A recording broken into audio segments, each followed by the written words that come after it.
Jangan lupa klik sekarang juga ya, subscribe. Assalamualaikum semuanya. Kembali lagi di channel ini. Nah, di video kali ini kita akan belajar mengenai listrik dinamis.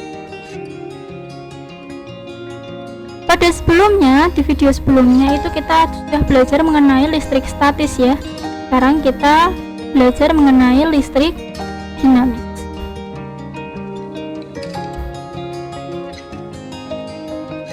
Oke, di listrik dinamis itu sendiri adalah muatan yang mengalir dalam bentuk arus listrik dan menghasilkan energi listrik.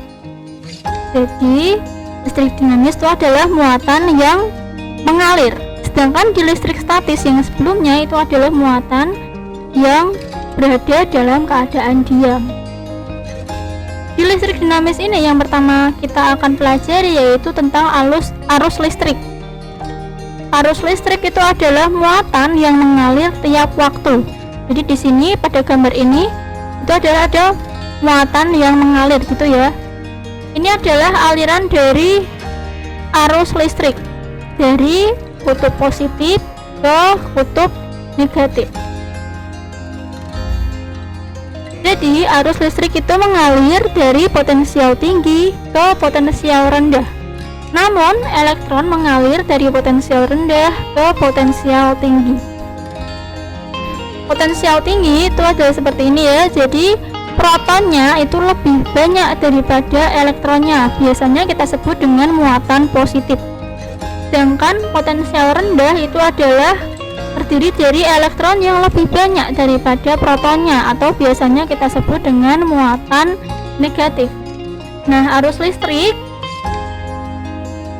itu mengalir dari potensial tinggi ke potensial rendah, sedangkan elektron dari potensial rendah ke potensial tinggi. Seperti itu ya, jangan sampai kebalik. Nah, arus listrik bisa dicari dengan I sama dengan Q per T. Untuk banyaknya elektron yang mengalir bisa kita cari dengan N sama dengan I per E. Dengan I yaitu adalah kuat arus listrik, satuannya ampere. Q muatan listrik, satuannya coulomb. T itu adalah waktu, satuannya sekon. N itu adalah banyaknya elektron yang mengalir. E itu adalah besar tiap elektron. Besarnya yaitu 1,6 kali 10 pangkat negatif 19 coulomb. Alat ukur arus listrik yaitu adalah ampere meter. Nah, ini adalah gambar ampere meter analog atau dia masih menggunakan jarum. Dengan yang kedua ini adalah ampere meter digital. Untuk ampere meter digital, ketika mengukur itu langsung kelihatan hasilnya di layar. Untuk yang ampere meter analog itu kita harus membacanya dengan cara ini cara membaca ampere meter. Kita harus mengenali bagian-bagian dari ampere meter dulu. Ada skala batas ukur. Di sini skala batas ukurnya adalah 10 ampere, 5 ampere, 1 ampere, 100 miliampere. Kemudian ada skala yang ditunjuk oleh jarum. Jadi nanti dia menunjuk jarum ke berapa gitu ya. Kemudian ada skala maksimum. Di sini skala maksimumnya yaitu ada 100 sama 50. Nah, nilai yang terukur bisa dicari dengan nilai yang ditunjuk jarum per nilai maksimum kali batas ukur. Nilai yang ditunjuk jarum ada di sini. Ini 20, 30, berarti lebih sedikit 34. 34 per nilai maksimumnya yaitu di sini ada 100 per 100 dikali batas ukur. Kita menggunakan 1 ampere. Jadi kali 1, hasilnya 0,34 ampere. Selanjutnya yaitu tegangan listrik. Tegangan listrik adalah banyaknya energi listrik yang dibutuhkan untuk mengalirkan setiap muatan listrik dari ujung penghantar. Kita dicari dengan V sama dengan W per T. V yaitu tegangan listrik atau beda potensial, satuannya volt. W itu adalah energi listrik, satuannya joule. Q itu adalah muatan listrik, satuannya coulomb. Selanjutnya alat ukur tegangan listrik itu adalah voltmeter. Nah, ini dari gambar dari voltmeter ya. Ini adalah voltmeter analog, masih menggunakan jarum. Sedangkan yang kedua ada voltmeter yang digital. Untuk voltmeter yang digital, ketika mengukur langsung kelihatan hasilnya di layar ini. Untuk voltmeter yang analog itu harus dibaca atau dihitung dulu. Cara menghitungnya atau membacanya itu hampir sama atau mirip dengan ampere meter.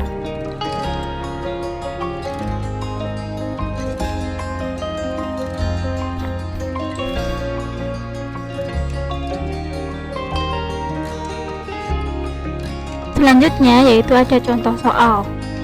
Jika diketahui kuat arus sebuah sumber arus listrik adalah 5 ampere, hitunglah muatan yang mengalir selama 1 menit. Jadi diketahui dalam soal ada arus listrik 5 ampere, berarti I sama dengan 5A ampere.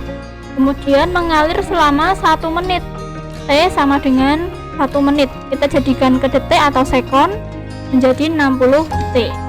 Yang ditanyakan adalah hitunglah muatan, berarti yang ditanyakan adalah I. Kita jawab, kita ingat-ingat lagi bahwa mencari arus itu I sama dengan Q per T, sehingga kita bisa mencari Q dengan cara I sama dengan I kali T, sama dengan kita masukkan angkanya 5 kali 60 sama dengan 300 volum.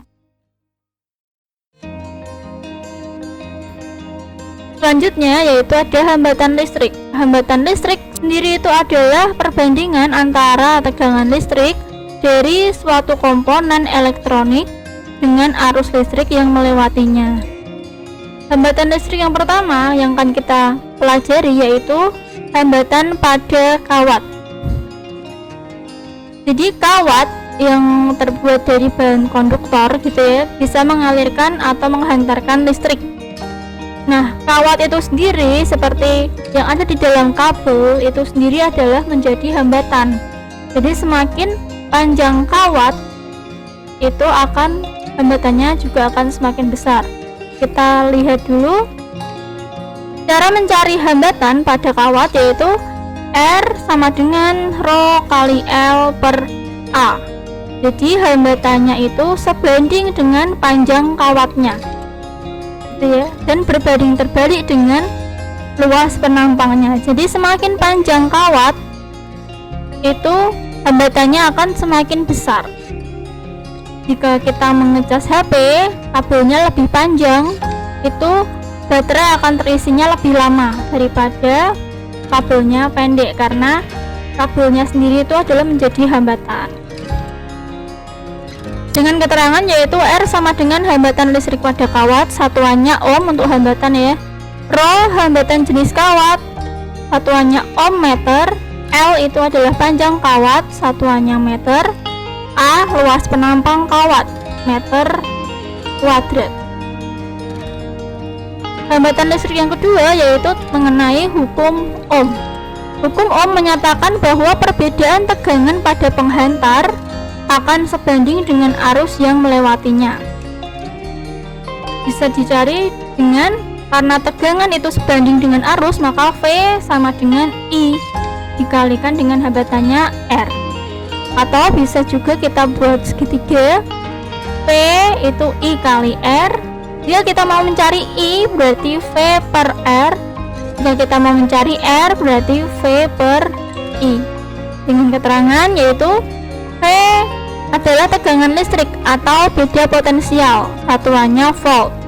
I itu adalah arus listrik, satuannya ampere. R adalah hambatan listrik, satuannya ohm. Hambatan listrik selanjutnya yaitu ada resistor. Resistor itu adalah komponen elektronik yang berfungsi sebagai hambatan listrik. Resistor itu sendiri kalau digambarkan itu seperti ini simbolnya ya, bisa seperti ini, bisa seperti ini. Nah, resistor itu sendiri contoh bentuk di kehidupan nyatanya seperti ini. Jadi ada yang terbuat dari carbon composition, komposisi karbon ya, atau yang kedua ada carbon film, yang ketiga ini ada metal film. Nah, resistor ini memiliki geleng warna-warni pada permukaannya. Nah, setiap warna itu memiliki nilai sendiri. Jadi, geleng warna ini menunjukkan nilai resistor tersebut. Resistor bisa disusun dengan dua cara. Yang pertama ada susunan seri, yang kedua ada susunan paralel. Susunan seri itu bentuknya seperti ini ya. Dengan susunan paralel bentuknya seperti ini. Di sini untuk susunan seri ada 3 resistor yang terpasang di sini, R1, R2, dan R3. Untuk susunan paralel juga sama ya. Ada 3 resistor disusun paralel, R1, R2, R3. Nah, untuk susunan seri memiliki ciri-ciri. Yang pertama, pembagi tegangan. Jadi tegangan yang di resistor 1 itu berbeda dengan tegangan yang di resistor 2. Begitu pula tegangan yang di resistor 3 itu juga berbeda. Sehingga mencari V total itu sama dengan V1 tambah V2 tambah V3. Sedangkan untuk kuat arusnya itu sama, sehingga arus yang ada di resistor 1 itu sama dengan arus yang ada di resistor 2. Begitu juga dengan arus yang ada di resistor yang ketiga, itu juga sama. Sehingga I total, arus totalnya I1 sama dengan I2 sama dengan I3. Kemudian mencari hambatan seri. Untuk hambatan total seri bisa dicari dengan RS sama dengan, tinggal dijumlahkan ya, R1 tambah R2 tambah R3. Kemudian ada susunan paralel. Nah, susunan paralel ini memiliki ciri-ciri tegangannya sama. Jadi tegangan yang ada di resistor 1 itu sama dengan tegangan yang ada di resistor 2, sama juga tegangan yang ada di resistor yang ketiga. Kemudian untuk arusnya itu pembagi arus, sehingga arus listrik yang ada di resistor 1 itu berbeda dengan arus listrik yang ada di resistor yang kedua, juga berbeda dengan yang ada di resistor yang ketiga. Sehingga arus totalnya bisa dicari I1 tambah I2 tambah I3. Untuk mencari hambatan total paralel, caranya yaitu 1 per Rp sama dengan 1 per R1 tambah 1 per R2 tambah 1 per R3. Supaya lebih paham, kita coba kerjakan contoh soalnya. Dua buah resistor terhubung secara paralel. Jika besar masing-masing resistor adalah 2 kilo ohm dan 4 kilo ohm, tentukan besar resistor pengganti. Nah, ini gambarnya ya. Ada resistor yang pertama itu 2 kilo ohm, resistor yang kedua 4 kilo ohm. Cara mencari resistor pengganti atau resistor total paralel berarti menggunakan rumus 1 per Rp sama dengan 1 per R1 tambah 1 per R2, karena ini hanya 2 resistor ya.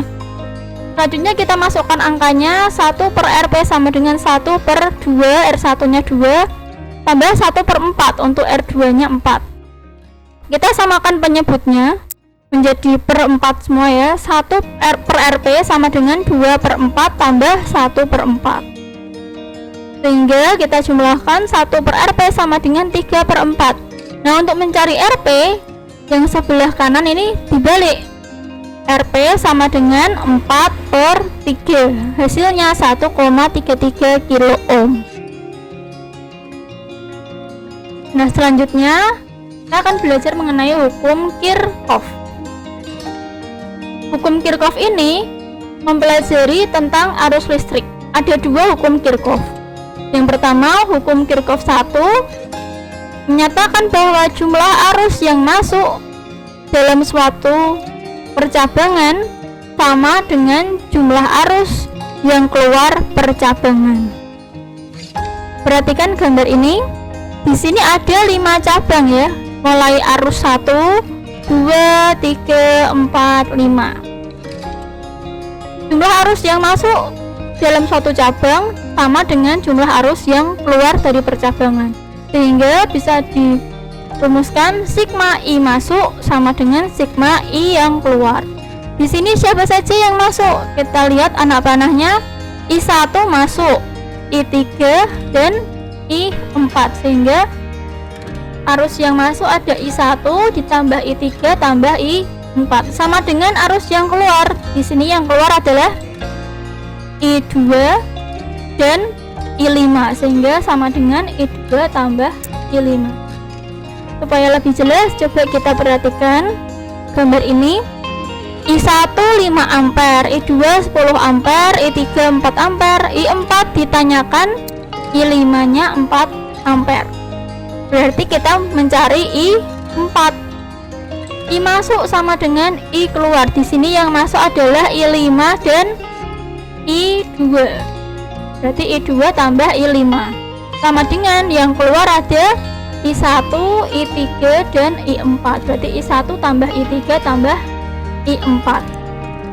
Kita masukkan angkanya 10 tambah 4 sama dengan 5 tambah 4 tambah I4 nya dicari, kita tulis lagi ya.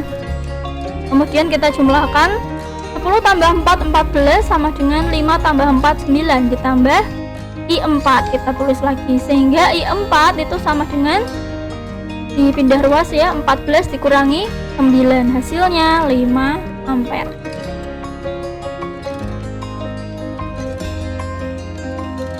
Selanjutnya ada hukum Kirchhoff 2. Hukum Kirchhoff 2 menyatakan bahwa dalam suatu rangkaian tertutup, jumlah aljabar gaya listrik dan penurunan tegangan sama dengan 0. Jadi bisa dirumuskan sigma E gaya listrik ditambah sigma IR penurunan tegangan ya sama dengan 0. Perhatikan gambar ini adalah suatu rangkaian tertutup. Jadi tidak ada yang terputus di sini ya. Ini adalah rangkaian tertutup. Nah, cara mengerjakan untuk hukum Kirchhoff yang kedua yaitu kita akan menggunakan loop. Nah, ini namanya loop. Loop ini bisa lawan arah jarum jam seperti ini atau searah jarum jam. Gitu ya. Bisa lawan arah, bisa searah. Cara mengerjakannya yaitu yang pertama memilih arah loop. Bisa searah jarum jam, bisa lawan arah jarum jam. Nah, agar lebih mudah, arah loop dapat ditentukan searah dengan arah arus yang berasal dan sumber tegangan yang paling besar dan mengabaikan arus dan sumber tegangan yang kecil. Jadi ini kan arah arusnya ya, ke kanan, berarti kita loopnya sesuaikan ke kanan, berarti lawan arah jarum jam. Setelah arah loop ditentukan, perhatikan arah arus pada percabangan. Jika arah arus sama dengan arah loop, maka penurunan tegangan IR bertanda positif. Jadi jika arusnya sama dengan arah loop, maka ini tandanya positif atau tambah gitu ya. Jika arah arus berlawanan dengan arah loop, maka IR bertanda negatif. Jadi kalau berlawanan dengan arah arus dan loopnya berlawanan, maka ini tandanya negatif atau kurang. Kemudian, jika arah loop menjumpai kutub positif pada sumber tegangan lain, maka nilai E positif. Namun, jika yang dijumpai lebih dulu adalah kutub negatif, maka E bertanda negatif. Contohnya adalah seperti loop ini ya. Loop ini ke arah ke kanan, bertemu E2. E2 yang pertama kali dijumpai adalah kutub negatifnya dulu. Yang pendek ini negatif, yang panjang positif, sehingga nilai E2 ini bernilai negatif gitu ya, karena yang ditemuin adalah kutub negatifnya.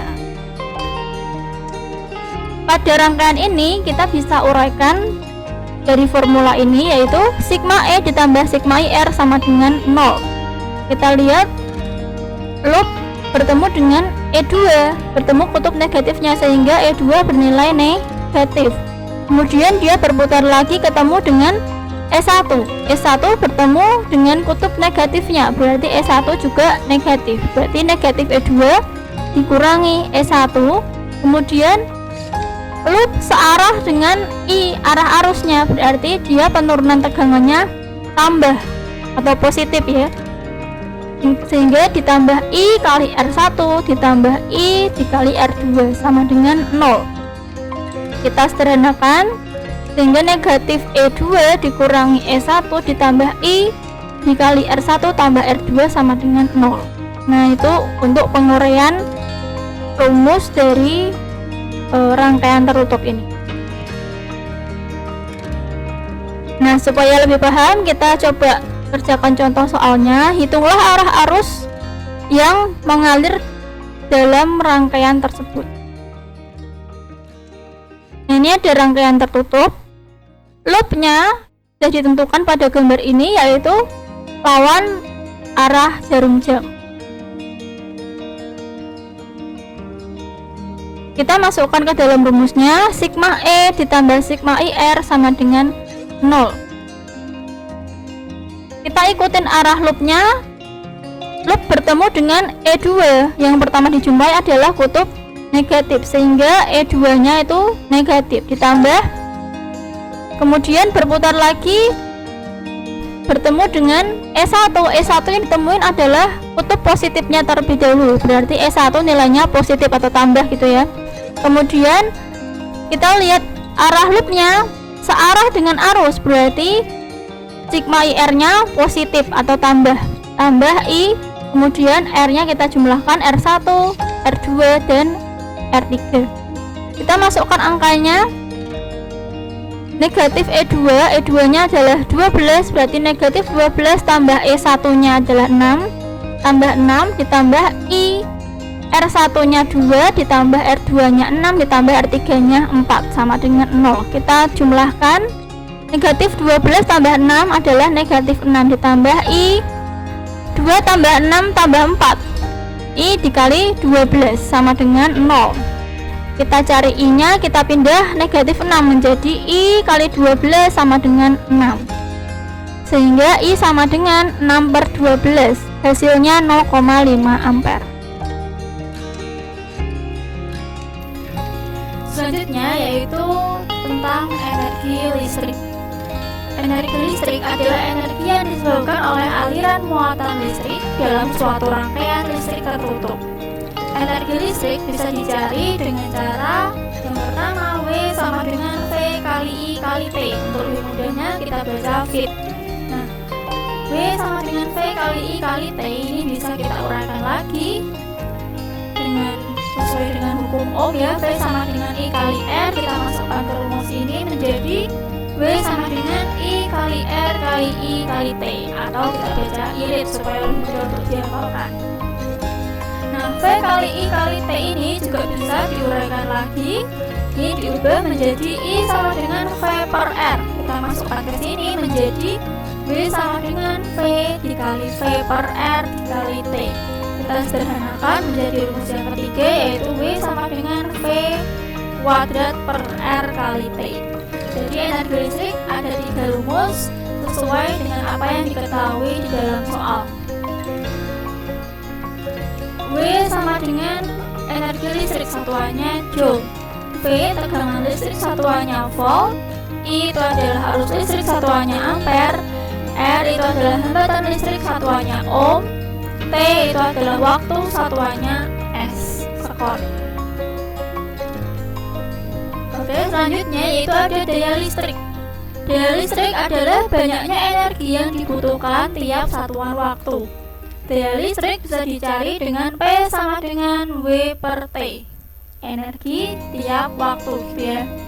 Nah, W karena ini energi tadi ada 3 rumus, sehingga ini juga bisa dipecah menjadi 3 rumus. Yang pertama, P sama dengan V kali I. Yang kedua, bisa kita tuliskan P sama dengan I kali R kali I. Yang ketiga, bisa kita tuliskan P sama dengan V pangkat 2 per R.